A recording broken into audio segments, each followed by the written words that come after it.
मुझे लगता है कि ये जो नई पीढ़ी है जेन अल्फा, ये अभी जो हमारी एग्जिस्टिंग पीढ़ी है उससे ज़्यादा ऑनेस्ट है। अरे वाह, बढ़िया है। और देशभक्ति और सेवा का ऑनेस्ट अपील उसमें चलता है। মোহন ভাগবত আজ কিছুক্ষণ আগে এই জেন জি বা জেন আলফাদের সঙ্গে একটা আলোচনা, আর এই আলোচনার মাধ্যমে অনেকগুলো বিষয় উঠে এসেছে, তার মধ্যেই একটা প্রতিক্রিয়া দিয়ে আজকের বিগ স্টোরি শুরু করলাম। আপনার সঙ্গে রয়েছি আমি দেবারতী। কেন বলছি বলুন তো এই কথাগুলো? কারণ জেন জি বা জেন আলফা তারা তো একেবারে কাঁচা মাটির তাল থাকে। ওই কাঁচা মাটির তালটা দিয়ে ঈশ্বরের মূর্তি গড়া হবে না সেই তালটা দিয়ে অসুরের মূর্তি গড়া হবে, সেটা নিয়ন্ত্রণ করে এক শ্রেণীর দুষ্টু লোক। আর ওই এক শ্রেণীর দুষ্টু লোক তারা এই মুহূর্তে ভারতের মধ্যে থেকে দেশবিরোধী কার্যকলাপে এই জেন জি বা জেন আলফাদের উদ্বুদ্ধ করছে কিনা সেটা নিয়ে বিতর্ক চলছে। অসামাজিক কাজ করানো হচ্ছে কিনা, দেশবিরোধী কাজ করানো হচ্ছে কিনা, তাদের দিয়ে এই ধরনের নেগেটিভ কাজগুলো করানো হচ্ছে কিনা সেটা নিয়ে বিতর্কের অবকাশ তৈরি হয়েছে। কারণ সাম্প্রতিক যন্তর মন্তরে যে আন্দোলন অনুষ্ঠিত হয়ে গেল, সেই আন্দোলনে আমরা দেখেছিলাম এডুকেশন সিস্টেমকে কাঠগড়ায় তুলে, শিক্ষামন্ত্রীকে কাঠগড়ায় তুলে আন্দোলনের সূত্রপাত কোথায় গিয়ে শেষ হয়েছিল না, সেখানে আওয়াজ উঠেছিল কাশ্মীর মাঙে আজাদি। যাদবপুর ইউনিভার্সিটিতে যে সময় যে আন্দোলনই হোক না কেন, সেটা ফি বৃদ্ধির প্রতিবাদে আন্দোলন হোক, সেটা স্থায়ী উপাচার্য নিয়োগের ক্ষেত্রে আন্দোলন হোক, যে আন্দোলনই হোক না কেন, সেখানে ওই হোক কলরব জাতীয় আন্দোলনও যে ধরনের স্লোগান উঠেছে, জেএনইউতেও যে ধরনের স্লোগান উঠেছে, আজকে ককরোচ জনতা পার্টির আন্দোলনে যে আন্দোলন জেন জি বা জেন আলফা তারা একেবারে পুরোভাগে থেকে নেতৃত্ব দিয়েছে, সেই আন্দোলনে কিভাবে আজাদির স্লোগান ওঠে, কিভাবে টুকরে টুকরে জ্ঞান পৌঁছে যায়, কিভাবে দেশবিরোধী আওয়াজ তোলা হয়, কিভাবে জঙ্গি ফান্ডিং এর কথা সামনে আসে। সিস্টেমের বিরুদ্ধে কথা বলছে সিজেপি, বেশ, কারোর কিছু বলার নেই, হতেই পারে। কেন্দ্রের সরকার তারা চেষ্টা করছে ভারতকে 5 ট্রিলিয়ন অর্থনীতিতে পৌঁছে দিতে। কেন্দ্রের সরকার চেষ্টা করছে ভারতকে, ভারতীয় উপমহাদেশ তো বটেই, গোটা বিশ্বের মধ্যে এমন একটা শক্তিতে রূপান্তরিত করতে যে শক্তির চোখে চোখ রেখে লড়াই করা আমেরিকার মতো দাদাগিরি দেখানো দেশগুলোর পক্ষেও কঠিন হয়ে যাচ্ছে। আজকে ভারতীয় উপমহাদেশ ভারতের জন্য তো বটেই, গোটা বিশ্বে ভারতকে টক্কর দেওয়ার মতো দেশ এই মুহূর্তে যারা যারা আছেন বলে নিজেরা মনে করছেন, তারা জানেন যে অত সহজে টক্কর দেওয়া যাবে না। কিন্তু যদি আপনার সংসারের মধ্যে সেই ভিলেন উপস্থিত থাকে, কার কথা বলছি? ভিলেন নতুন করে বলার অপেক্ষা রাখে না। এই যে আন্দোলনগুলো দেখেছেন আপনারা, দিনের পর দিন এই আন্দোলনকে সরকার কিন্তু তারা বলার চেষ্টা করেছে যে ঠিক আছে চলো কথা বলছি, কোনো অসুবিধা নেই, কথা বললেই তো সমাধান হবে।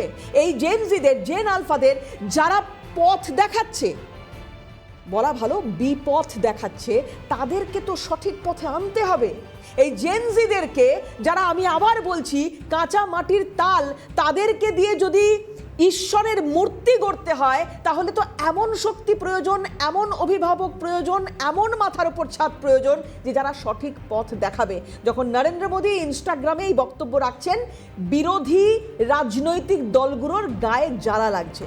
তারা আজ নতুন করে ইনস্টাগ্রামে কি বলছে যে আমরা উত্তর দেব। রাহুল গান্ধী ইনস্টাগ্রাম প্রোফাইল তার খুললেই দেখা যাবে, তিনি এবার বলছেন যে ইনস্টাগ্রামে যুবদের কথার উত্তর দেব।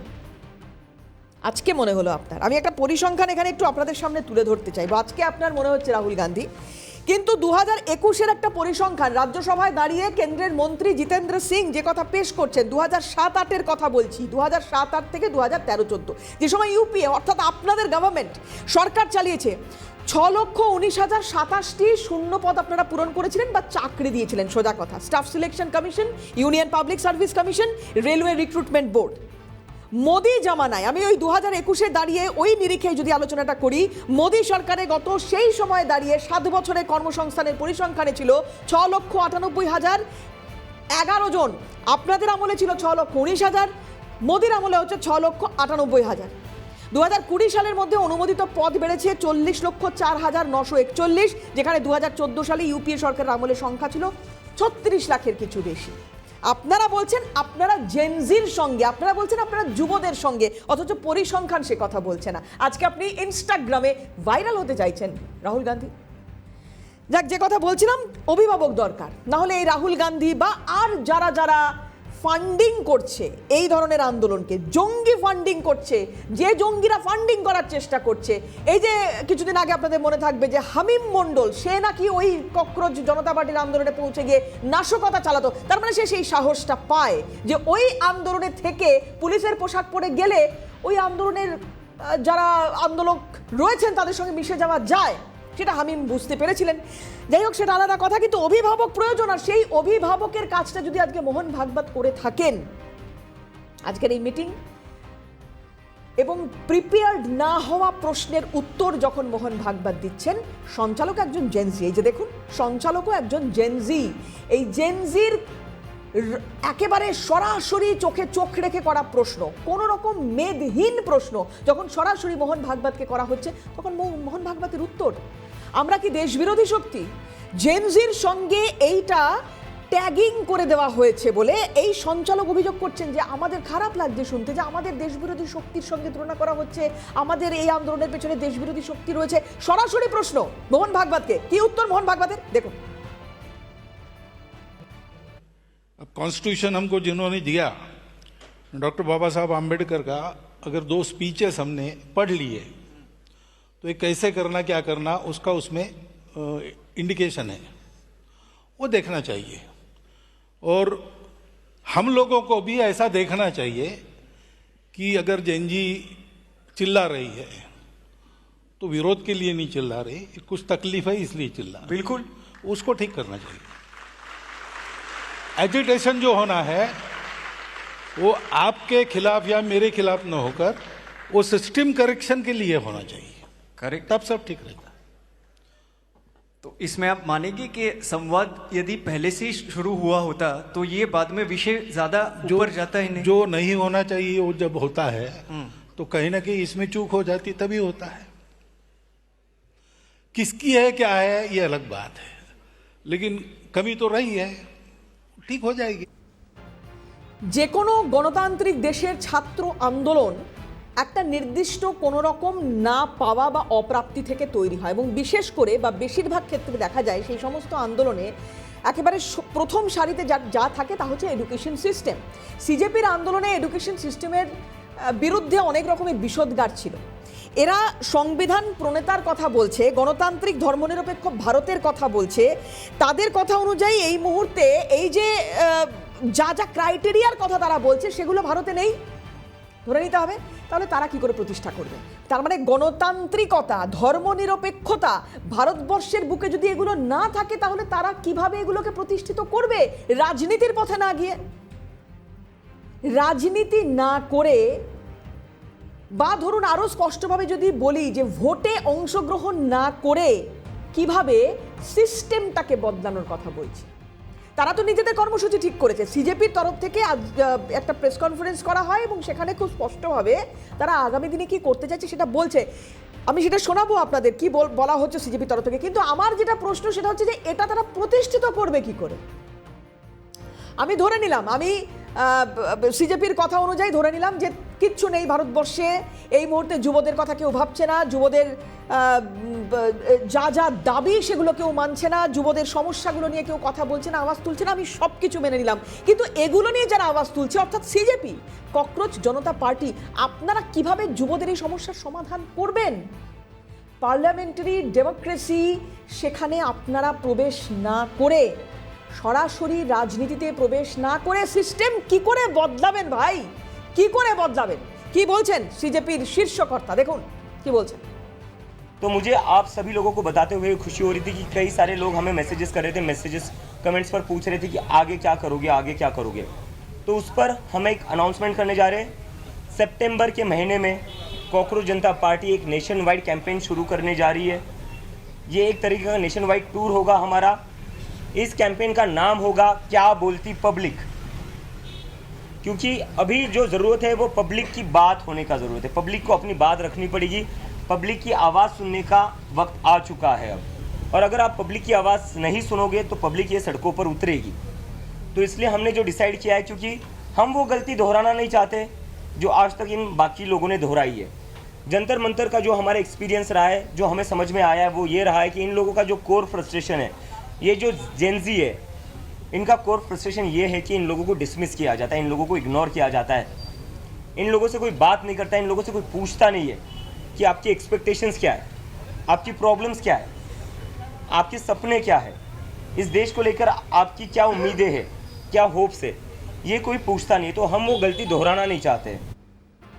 আমি আবার এই প্রশ্ন রাখছি, কিভাবে পসিবল? আপনারা বলছেন আপনাদের উদ্দেশ্যের কথা, আপনারা বলছেন আপনাদের কর্মসূচির কথা, আগামী দিনে কি করতে চাইছেন সেটার কথা, কিন্তু কিভাবে করবেন? আজ মুম্বাইতে এই যে কনফারেন্সটা আয়োজিত হলো, যে আলোচনা সভায় মোহন ভাগবত অংশগ্রহণ করেছিলেন, জেনজি বা জেন আলফা উপস্থিত ছিলেন, 100টি শহরের প্রায় 2000 জন ছাত্রছাত্রী, তরুণ তরুণী উপস্থিত ছিলেন। উদ্দেশ্য বিশ্বকে এক করার ক্ষেত্রে তরুণ সমাজের ভূমিকা এবং তাদের ভাবনা প্রত্যাশা অনুধাবন করা।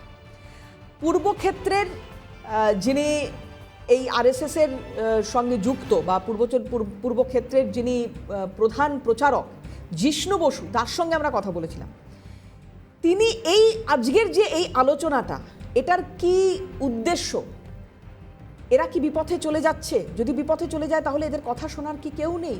আর কথা শোনার কেউ নেই বলে এমন কোনো শক্তি কি এদেরকে চালিত করার চেষ্টা করছে, যাতে এদের ভবিষ্যৎ তো নষ্ট হচ্ছেই, দেশের ভবিষ্যৎ বিপন্ন হচ্ছে? কি বলেছেন জিষ্ণু বসু, দেখুন।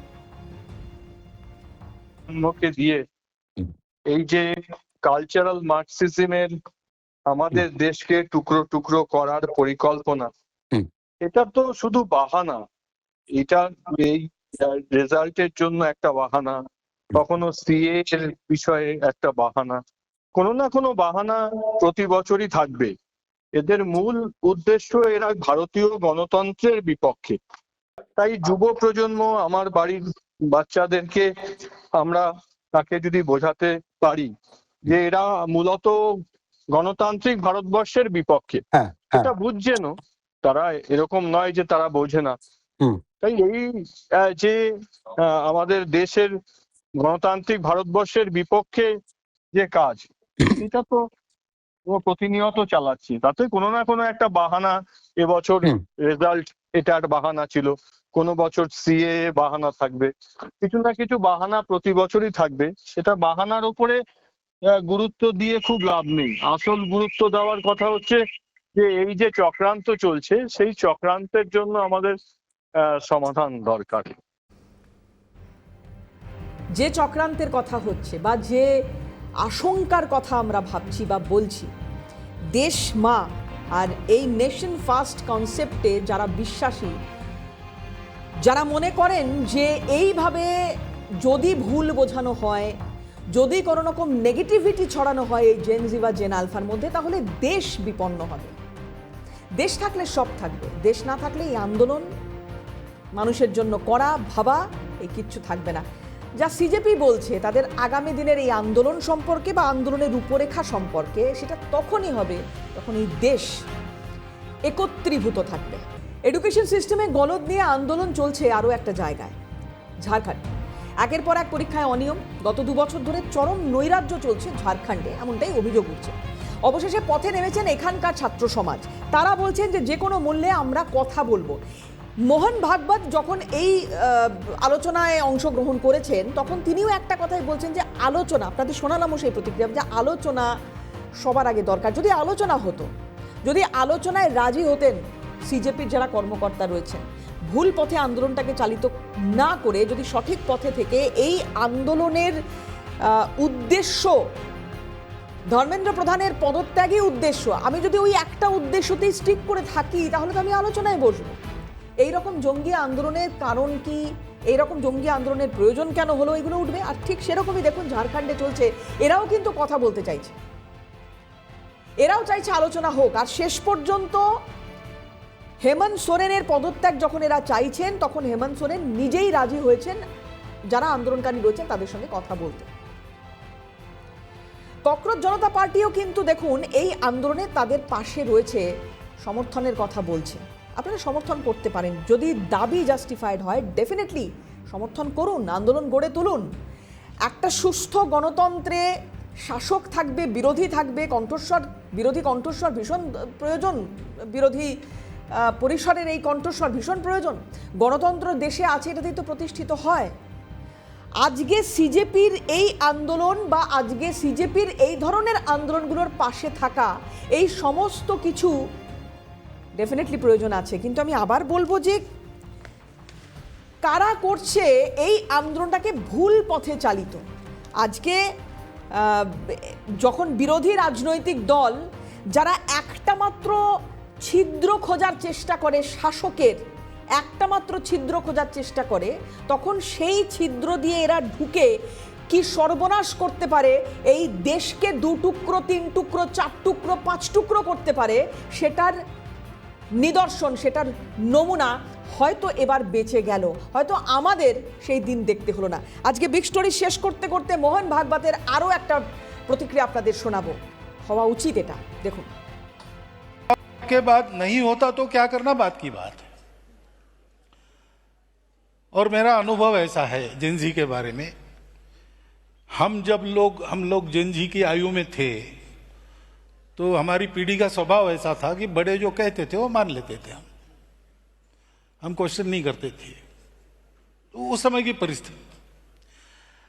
अभी जेनजी, वो जेन अल्फा, वो प्रश्न पूछते हैं, उनको लॉजिकल आंसर चाहिए, करेक्ट, और इसके साथ प्यार चाहिए। प्यार है तो ये आंसर दे सकते हैं। आपका मेरा परिचय नहीं, आपस में कोई संबंध नहीं, और आपने प्रश्न पूछा तो मैं तुमको न तो पूछने वाले, ऐसा होगा। लेकिन हम जानते हैं एक दूसरे को, आपस में कुछ संबंध है, तो आपने पूछा तो मैं जवाब दूंगा। तो ये बातें होनी चाहिए। डेमोक्रेसी में ये तरीका है। अंग्रेजी में डिबेट कहते हैं, लेकिन हमारे यहाँ शब्द है शास्त्रार्थ। उसमें वाद और प्रतिवाद नहीं होता है, उसमें पूर्व पक्ष उत्तर पक्ष होता है।